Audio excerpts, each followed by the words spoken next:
Assalamu alaikum.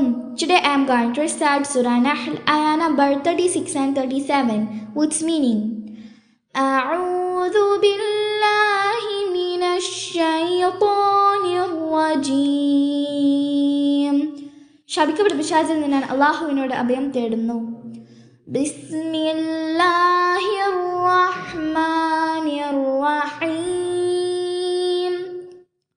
പരമകാരുണികനും കരുണാനിധിയുമായ അല്ലാഹുവിന്റെ നാമത്തിൽ.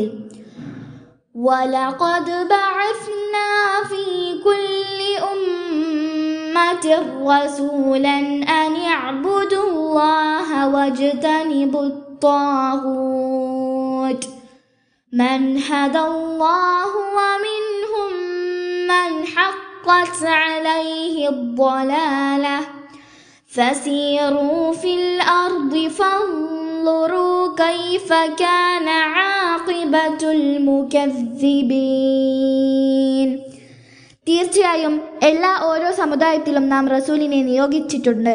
നിങ്ങൾ അല്ലാഹുവിനെ ആരാധിക്കുകയും ത്വാഅത്തിനെ ദുർമൂർത്തികളെ വെടിയുകയും ചെയ്യണമെന്ന് പ്രബോധനം ചെയ്തുകൊണ്ട്. എന്നിട്ട് അല്ലാഹു നേർമാർഗത്തിലാക്കിയവർ അവരുടെ കൂട്ടത്തിലുണ്ട്. ദുർമാർഗം അവകാശപ്പെട്ട സ്ഥിരപ്പെട്ടവരും അവരുടെ കൂട്ടത്തിലുണ്ട്. ആകയാൽ നിങ്ങൾ ഭൂമിയിൽ നടന്ന് ആ വ്യാജമാക്കിയവരുടെ പര്യവസാനം എങ്ങനെയാണ് ഉണ്ടായതെന്ന് നോക്കി മനസ്സിലാക്കുവിൻ. تحرص على هداهم فإن الله لا يهدي من يضل وما لهم من ناصرين.